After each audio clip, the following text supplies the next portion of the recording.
All right, welcome back to the Fred McNair radio show as we look at the second quarter highlights of the Braves' 34-21 victory over Prairie View at Jack Spinks Marino Castle Stadium. Let's dig into the second quarter highlights, shall we? ASU's second drive of the second quarter started at Prairie View's 44-yard line, where on this play it was second down and 10. And here's a pass, and this is a catch. Jamar Johnson with the catch.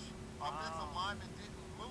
There's a flag down. Right, yeah. Personal foul, number 90 of the defense. Targeting 15 yards from the completed pass. Number 9 is ejected. All right, so that was a big play. 9:31 left in the first half of Coach McNair, and the Braves were able to take advantage of that as Noah Johnson in the ball game. So Noah Johnson, just talk about his opportunity. It was his birthday, and he talked about that with Cedric Tillman. We'll get to that post-game interview a little bit later. But Noah Johnson making the most of the opportunity, just like Lenore's Footman was thrown into the fire. Noah Johnson brought into the fire under tough circumstances against a good Prairie View ball club. That's coming from a good week of mental preparation, Charles. He don't normally get as many snaps as Lenore's do through the week, but mentally he's always in that focus in and knowing the things he should do, and just watching Footman during practice and knowing that any time it could be him. So he prepared himself as he would be the starter every week. That's some of the things that I used to talk about when I was a quarterback coach to him.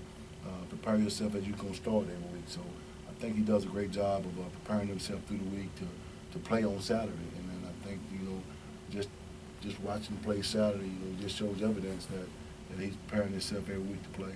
So it was 14-7 at that point. It was a 4-play, 44-yard drive. Next drive for PVU, 3 and out.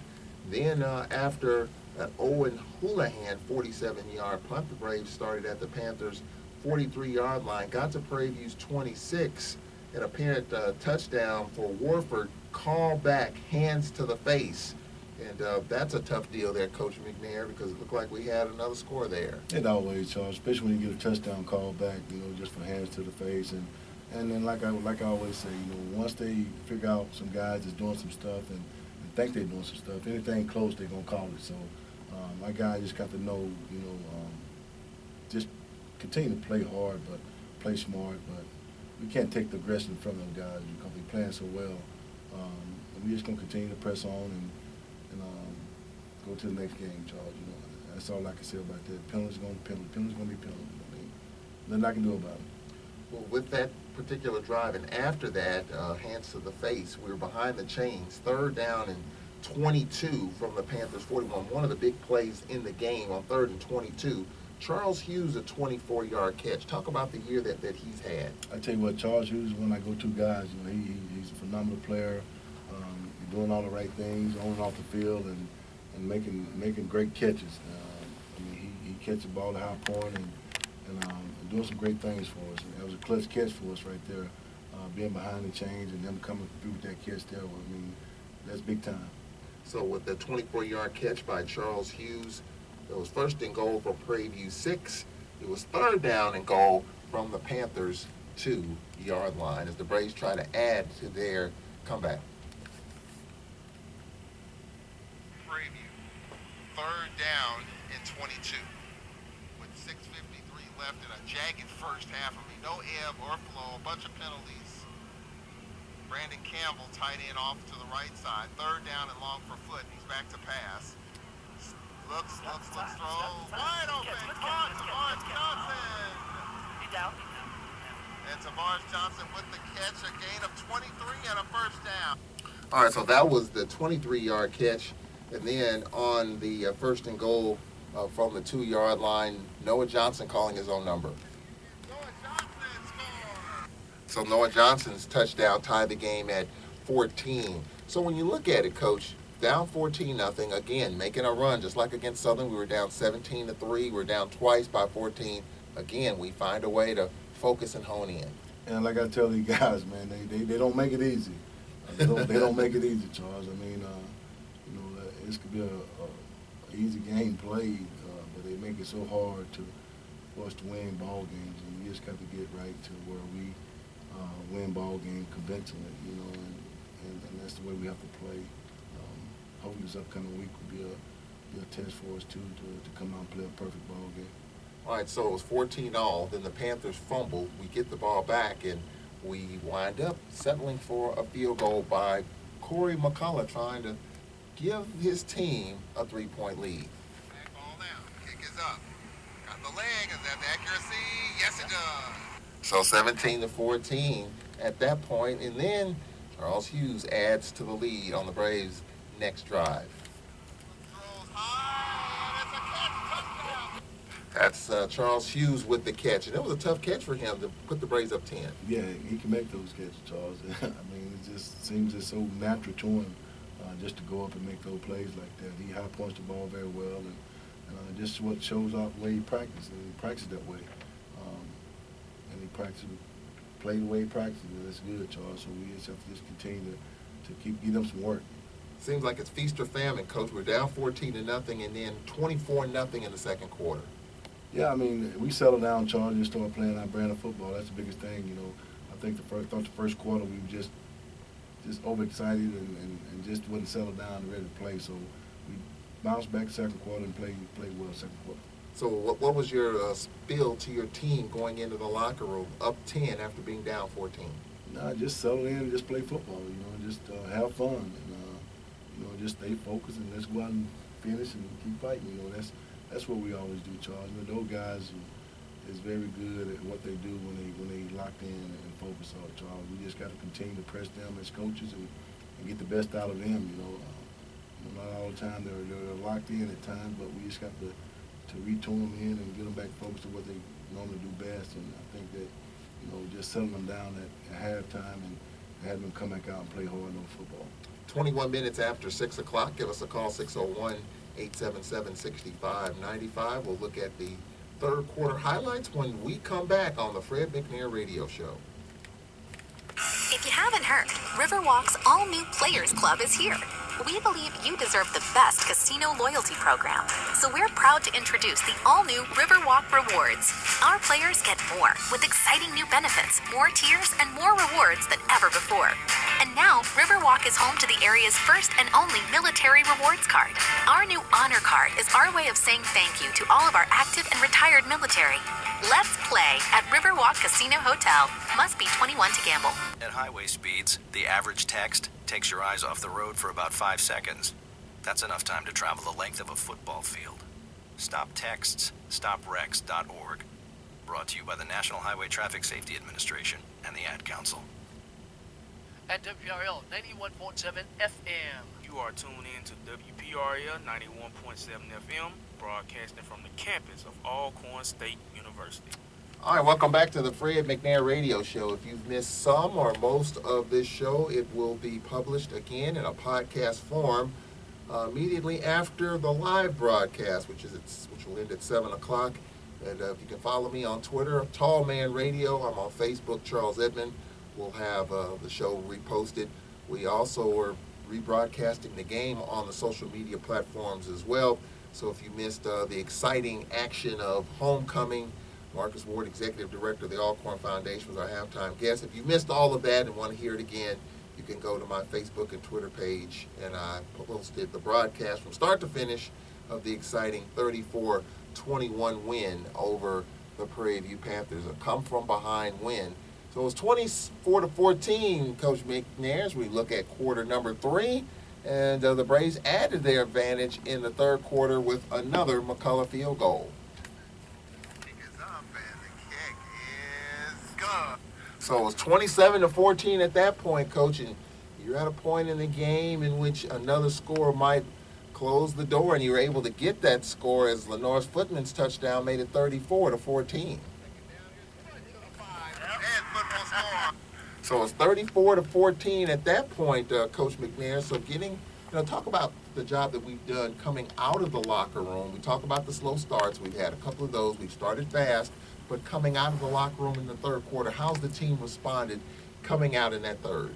And that's the biggest thing, Charles. We just come out and make adjustments that we normally do in the third quarter. You know, it feels a whole lot better than sometimes when you come out in the first quarter with a slow start. But just knowing that you got the feel of the game and the flow of it, and you're doing all the right things and things like that, Charles, it kind of helps out a little bit. just coming out in the third quarter and just executing a little bit better than you did in the first half. Jalen Walker, big story in this game, and kind of a side story. Got a call during the game from radio station. It said somebody's calling for you, and I tried to call him back during halftime. Couldn't catch him. I sent a text. Who is this? And they responded after the game. It was Jalen Walker's parents. They were listening to the game, and they just wanted to say, good job, good luck, and they're proud of him. Just add to that, Coach, and Jalen Walker getting more and more touches. Of course, no Orlando Veals on Saturday. Someone has to step up, and Jalen Walker did just that. Well, that's the thing about Jalen, Charlie. He's a solid player. He's a quiet guy, man. I tell you, you never know he's in the locker room. When you step on that field, he has his work boots on. And he does all the things that Coach Shannon asked of him and more, blocking and catching the ball and doing some other things. And he's just a solid player. He's going to give 110% every time he go out on that field. When Jalen came in, he was a solid player then. And he picked up a little weight, but he's carrying his own, though. But he's doing a great job for us, Charlie. I can't say enough about Jalen, the way he approached the game and the way he's been playing. I guess as a receiver, it's difficult because we got 1 million of them, and it's just a matter of staying with it because you're only going to have 6, 7, 8 total, and guys go down, guys move up, and if no one gets hurt, you're kind of on the outside looking in. You got to get it done in practice to show that you're still with things. And Jalen Walker's one of those guys because we didn't call his name that much in the past, but boy, did he make a big impression. I mean, he did, Charles, and that's one of the things. Jalen Walker, he was thinking about not even playing this year, Charles. We sat down, we had a great talk, and I kind of convinced him, this is where you need to be, regardless of what's going on in your life. We give you the opportunity to get an education and things like that. And he came back to me and said, Coach, I want to be here. So that meant a lot. Just being able to sit down and talk to him. How tough is that conversation? I'm sure you have those maybe 1 or 2, maybe 3 players a year, which it's just not working out. They're not getting the reps that they want. They want to be shown. They want to be showcased, and they're thinking about transferring. And it's depending on where they go, they're going to lose a year. The clock continues unless they transfer down. How tough are those conversations, or how easy are those conversations when you're looking at a kid? Well, they're never easy, Charles, and that's the thing about it. When a player comes to you and they got something else going on in their life, and they point it out to you, no matter how bad it is or how easy it is for you, you have to make a decision, and kind of help them understand, that you understand what they're going through at the same time. But I think for the best place is for you is here with us, with the Brave family. And I think that sometimes when we get caught up in talking to these young men and trying to get them to make the right decisions, sometimes it kind of helps you as a coach to understand the things that they're going through in life. And no matter what it is, Charles, whether it's football, education, or family life and stuff like that, Charles, that's what the part that some people just don't understand is what coaches go through when we're trying to mold these young men into better men in their life. And just being a part of their life, Charles, mean more to me than anything. Just being able to see these young men grow in 4 years and expand time the way they mature is a great deal. So it's never easy when you have these conversations with the young men and trying to get them to understand what they need to do in their life and how to approach it. It's not a conversation that everyone can share with their kids, but it's something that I really enjoy doing. Just trying to educate them on things that maybe happened to me in my past or something else that I've seen happen. Kind of helps them out along the way, and then they get to understand the purpose of it all. But at the end of the day, we still retain them and we still keep them here. Well said. We'll take a break here. We approach the bottom of the hour, and we'll have the fourth quarter highlights, post-game reaction coming up here on the Braves' 34-21 win over Prairie View 2 days ago. Back in 1 minute on the Fred McNair Radio Show. At C Spire, we had a bold new idea. Why pay for data you don't use? So we created Unlimited with cashback. On months you use lots of data, Unlimited has you covered. Use less data and get cashback on your bill. That's like going to a free baseball game, a free movie, or a free night of bowling. Get Unlimited with cashback only at C Spire. Customer inspired. Switch today and get 50% off our hottest smartphones with trade-in. Details at cspire.com. It's important to ahead for emergencies, like the storm. When it kicked in, we had a plan. We were able to get in touch with each other in no time. The whole experience was fine. The most frightening 10 hours of my life. If there's one piece of advice I'd offer other moms out there, it's to stay calm and keep to the plan. Some parents plan ahead, some don't. Make sure you know where to find your family in an emergency. Visit beready.iowa.gov. Brought to you by Ready Iowa, FEMA, and the Ad Council. All right, it's the bottom of the hour. Let's pause 10 seconds for station identification on the Alcorn Football Radio Network. You are tuned in to WPRL 91.7 FM, broadcasting from the campus of Alcorn State University. Charles Edmond head coach Fred McNair on the Fred McNair Radio Show, our producer in Studio A. Jamario Brooks on the buttons. Glad he's back with us here on this Monday night. We're looking at the fourth quarter highlights. We'll get to that. Give us a call, 601-877-6595. We've got tweets that are already in the hopper. You can tweet us a question at Tall Man Radio. We have text in the hopper as well. You can text us anytime at 601-300-3124. So we'll get to all that once we get through the highlights. It was 34-14. Coach McNair, 3-score lead. The cushion was there as we get into the fourth quarter on that last touchdown by the Braves. 12 plays, 86 yards, 6:37 time of possession. But the Panthers' next drive started at their own 42-yard line. There was a late hit that kind of set the stage for PVU in this particular drive. 45, 50, 45, 40, down the sideline, 35, cuts it back inside and finally goes out of bounds. A little reverse. It's Jalen Morton, who was listed as a quarterback. We saw him last year, Cedric Tillman, that quarterback on the reverse.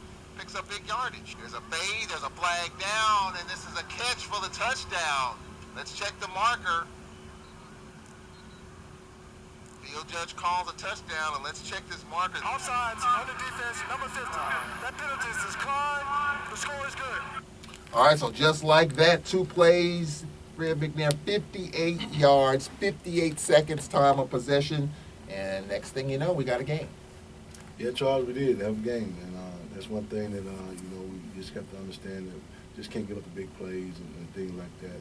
Defenses, they're playing relentless football. They're playing very solid football, but just giving up a reverse there and then come back with another big play. We just got to just tighten that up a little bit, Charles. But I just can't say enough about the way the defensive front is playing and getting after their quarterback, man. And the run game is not showing up. They playing great run game. They're doing a great job. So we just got to keep playing and just don't break. All right, so fast forward to 6:41 left in the fourth quarter. Prairie View takes over at their own 9-yard line. They got to the Braves 41, where it was 4th down and 9. Back to pass. Looks. Ball is stripped, and it's going to be recovered by Bell, and he's going to score a touchdown. He took it right out of the quarterback's hands. Strip 6 for the Braves. Strip 6, or it appears to be a strip 6, and we all know what happened. Cedric Tillman was down on the field, and before the call was made, he felt like that it wasn't going to be a touchdown, and after further review, it was a touch. Instead of a touchdown, it was a touchback. Yeah, it was, Charles. Trey Farris just not being aware of where he at on the field. Just run through the end zone with the ball. I don't care if you run on top of the hill and touch the scoreboard. Just carry out the ball and through the end zone. Just unawareness and just really celebrate too fast. It's one thing that we just gotta just get better at doing the little things, and we just did not finish that. All right, so with that, the Panthers took over at the 20-yard line, and a couple of possessions, couldn't do much with that, and the Braves won 34-21. And after the ball game, Cedric Tillman talked with the birthday boy, Noah Johnson, who was big in this game. This morning, did you actually play? I always, going to the week, think I'm going to play. I got to be ready for it already. But, coming to the game, I was thinking about last year, because if you had to step up and play. So I just kind of used last year's focus with this year's focus, and I just put it all together when I got in. Well, you definitely seemed like you didn't lose a step by touchdown. Right. I just got to thank God because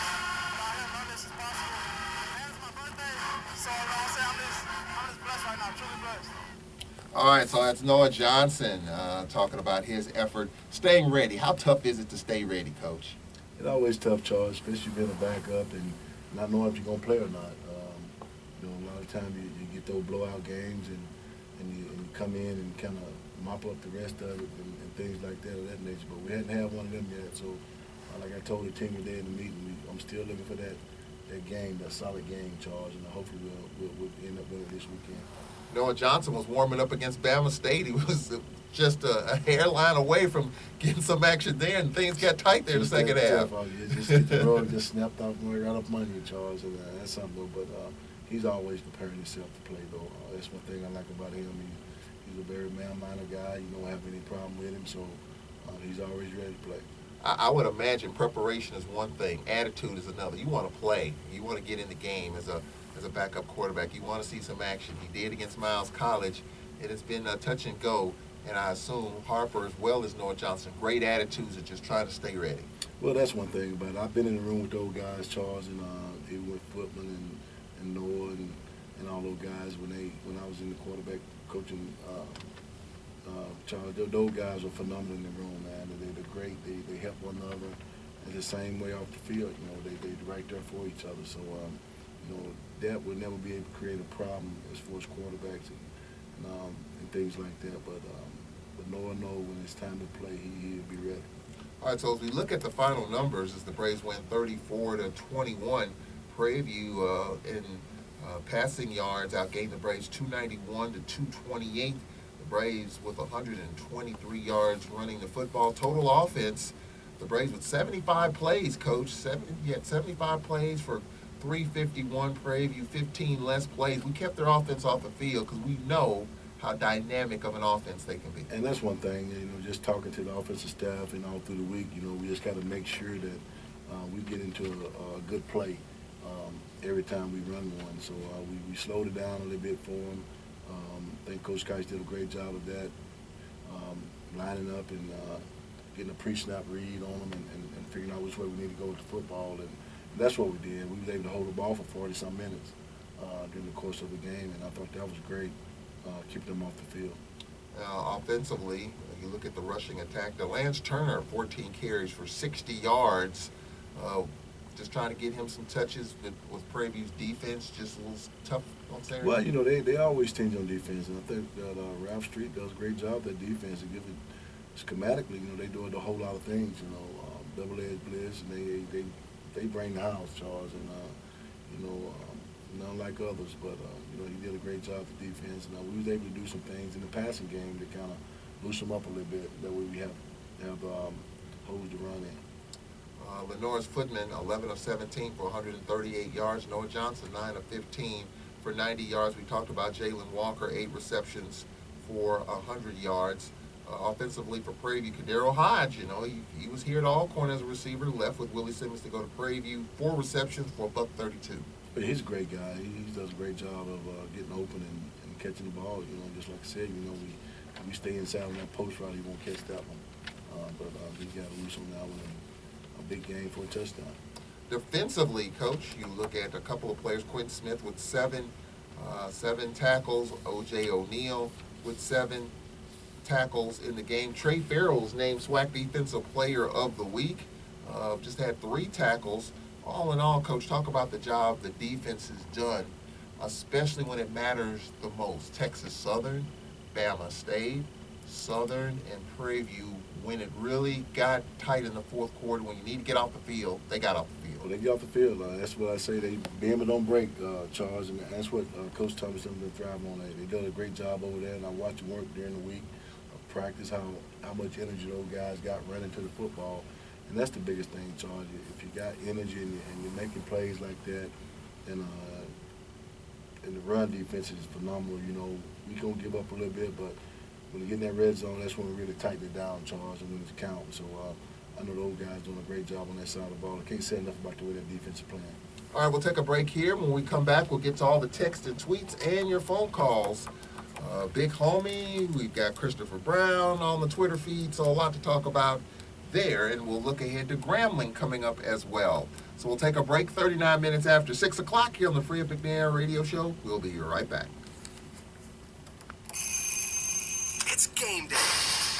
things to do, tents to set up, games to stream. Good morning, football fans. That's why C Spire invested in more towers for more power. More towers give you more streaming, more sharing, more cheering. We know what football means to you, so our network has you covered.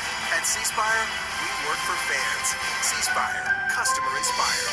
Get unlimited with cashback. Now 4 lines for just $40 each. Details at cspire.com. The ranger station. I'd like to report a bear hug. Okay. I put out my campfire and Smokey Bear hugged me. So you drowned the fire, you stirred it, drowned it again, and felt that it was cold? Uh-huh. Yeah, he's just letting you know you did good. Bear hug from Smokey Bear. Status update. I'm gonna let you go now. There are many ways to start a fire, but one sure way to put it out. Learn how you can do your part at SmokeyBear.com. Sponsored by the U.S. Forest Service Ad Council and your state forester. All right, welcome back to the Fred McNair Radio Show. A bunch of text and tweets. Congrats on the win. I am 3. Coach McNair says, congrats on the big win. Quanzi Jackson. He asked about Quanzi Jackson. Missed the last game. Players just hold the ball until you cross the goal line. Talking about the Trey Farrell. So talk about Quanzi Jackson. But Quanzi, he's not playing right now. He's a little injured right now, so that's the reason he's not playing. Just taking care of his knee right now with a little swelling. All right, of course, the quarterbacks, Lenore's Footman. Of course, you explained earlier about how he was a little fatigued due to heat. And Tim McDaniel was asking the question, was Footman tired and injured? You talked about his situation, or using a 2-quarterback system. Oh, yeah, I mean, that's something that, we had planned on a little bit anyway in this game, Charles, and some of the run stuff that we were doing, quarterback power stuff. But, he played a little bit earlier than we expected. So, being able to come in and do the job he did a great job. New guy tweet me, and T-Rank tweets talking about the penalties. We understand penalties, the personal fouls, and in the scrum of the game. Just talk a little bit about that, because those personal fouls, 15 yards, first down, keep drives alive or kill drives. Oh yeah, it always does, Charles. Sometimes you wish they wouldn't even throw flags, but that's the nature of it. But we just gotta keep honing on things that we can control, and we don't practice that. That's something we don't allow. But in the course of a game, you're gonna have those things.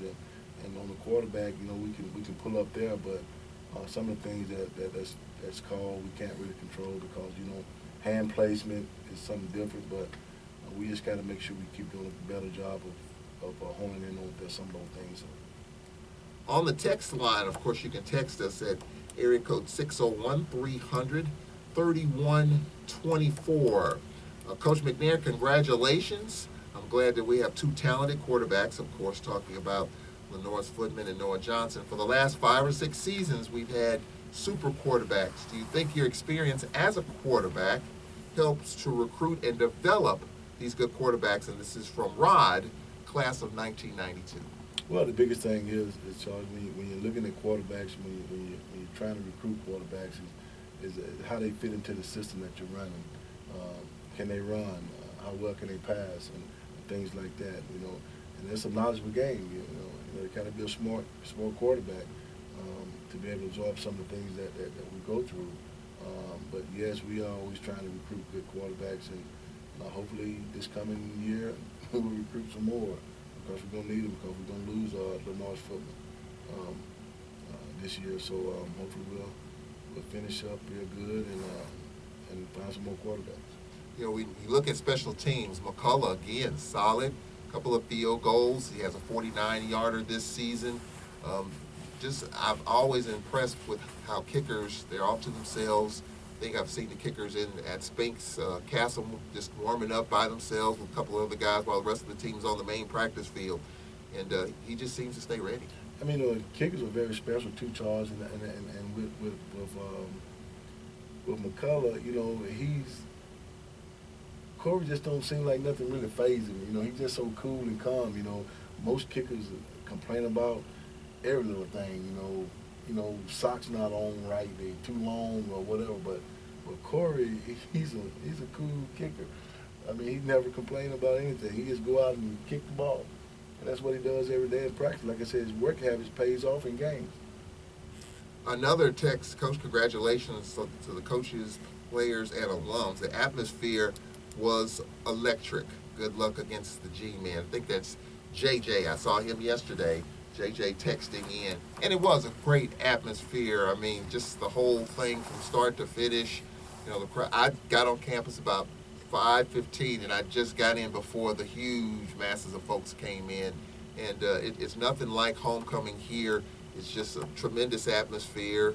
And I think the team feeds off of that crowd. They were really into it, especially in the second half, especially in the fourth quarter, which the game got a little tight. Yeah, and I told him in pregame, Charles, I said, the biggest thing about homecoming, nobody really cares about the parties and all the hurrahs and things that goes on through the week. But the end result of Saturday game is the only thing they look forward to, just the end result, and that's the only thing they really be concerned about. They don't care about all other festivities and stuff, but going out and playing a good solid ball game against a real good football team such as Prairie View meant a lot to these young men and the way they played the game, and I thought that was big for them, especially those seniors that's getting ready to leave us. Tweet came in last week about the distractions of homecoming, taking the team off campus. Is that something that you do for the big games? That's something that you buy into? No, really, Charles. I mean, we would love to, but I think these kids have matured enough with a lot of leadership of these seniors and these upcoming juniors that we don't have to do that. I don't think we had not one problem out of any of these football players missing curfew or anything through the week, which I did make curfew at 9 o'clock through the whole week. So they understood what I was doing, and they knew that Coach McNair would be prowling around and making sure they was doing the right prowling? thing. Yeah. So making sure that they doing the right thing. So they understood the magnitude of this game and what it meant to them. Homecoming's got to be probably the toughest game because of the off-the-field stuff and the other stuff that's going on more so than the football game. Oh, yeah, it's something every day through the week, Charles. I mean, we come out of practice on Monday. There's a big pool party. Now we had to go through the locker room and try to get these guys out the locker room and everything. Just so happened, as we going into the locker room, the pool party gets shut down. So, I mean, there you have it. So we talk about that on the field, and these young men, they know when it's time to shut it down, and they know how these coaches are, how we try to get them to do the right thing, Charles. I was at practice Tuesday, and you weren't happy after practice Tuesday, and you pointed at the stadium. I tell you what, Prairie View's coming to this place, talking about the stadium, and they're going to try to get it done. And you weren't happy on Tuesday. Obviously, the end result was a win, but the ebbs and flows of getting a team ready. Well, the biggest thing is just trying to get those guys back focused, and the flow of practice Tuesday wasn't what I expected to be, or wasn't expected, but wasn't what the coaching staff expected. But they seemed to lock in after that charge. They came back Wednesday and had a real good practice Wednesday. And right then, I kind of thought that these guys are getting tuned in now. So the rest of the week on Wednesday and Thursday, we had a little walkthrough on Friday, and they were very tentative. They were like they was focused. And I told them in pregame, I said, you guys ready to play? And there it was, Charles. The rest is history. Big Homie tweets, congrats on the win. Couldn't make it due to a couple of herniated discs, but congrats on the win. He also tweets, huge SWAC game this weekend. How important is it to get off to a fast start and limit the penalties against the G-Men? Well, it's always a big game, the next one up, Charles, and that's the thing that we strive on, is getting off the fast start. It's not our intention to come out slow. We intend to come out fast and play hard and eliminate some of the things that we go through during the course of the game. But we can't control what the referees call in the field. They see a lot of stuff. I see a lot of stuff, but I don't see a lot of stuff. So it's going to happen. But we just got to go and do the things that we do best to win this ball game, and that's execute and play solid on defense and do our special team stuff to be great on. We'll get into Grambling coming up. We'll have the SWAC report on the other side of this timeout. It's 49 minutes after 6 o'clock here on the beautiful campus of Alcorn State University and the Alcorn Sports Radio Network. Back with the SWAC report. Grambling preview coming up after this timeout. Hey kids, are you a member of the Braves Kids Club? If not, you should ask your parents to sign you up next year. The Kids Club is designed to give youngsters ages 7 through 12 a unique opportunity to be part of the team and excitement of Braves athletics. Thanks to our sponsors, Follett Higher Education Group and the Alcorn State University Foundation. This year's Kids Club has 70 members. For more information on how your child can join the Braves Kids Club for 2018, contact Larry Smith at lsmith@alcorn.edu, or you can give him a call at 601-877-2470. So if you want to join the Braves Kids Club for 2018, give Larry Smith a call at 601-877-2470, or send him an email, lsmith@alcorn.edu. All right, welcome back to the Fred McNair Radio Show. With the games in the conference that have been played, the Braves, with the win, are 3-0 in the Southwestern Athletic Conference. A half game up on Alabama A&M. They're 3-1. Valley 1-2. Bama State 1-2, and Jackson State 0-2. Much improved Alabama A&M team coming in here in a few weeks. Coach McNair, we control the East, and we want to keep it that way. Oh yeah, I think Coach Spade's doing a great job over at Alabama A&M right now, and with the defense playing as well as they playing. So, hopefully we can stay up on them the way we are now. Just keep up the good work, as they say. We've got a 2 o'clock date with Grambling. Other games, Virginia University Lynchburg playing at Valley at 2 o'clock, and Southern and Jackson State at 6 o'clock. A limited SWAC schedule on this upcoming Saturday. We'll take our final break, and we'll look at Grambling State University. Coach Fobbs, Kincaid, Carter, and company. We'll get to all that coming up. We'll get Coach McNair's keys to the game coming up on Saturday. We'll be back after this 1-minute break on the Fred McNair Radio Show. It's the Friday Night High School Game of the Week. This Friday night, the Jefferson County Tigers will travel to Hazelhurst to take on the ever-dangerous Indians of Hazelhurst. Game time, 7 p.m. Pre-game, 6:50 on WPRL 91.7 FM and WPRL.org. Back in the booth this week, it's the Bulls Man and yours truly, Jay Miles, with all the play-by-play. It's the Friday Night High School Game of the Week on WPRL 91.7 FM and WPRL.org. Don't you, that's right, miss all the action.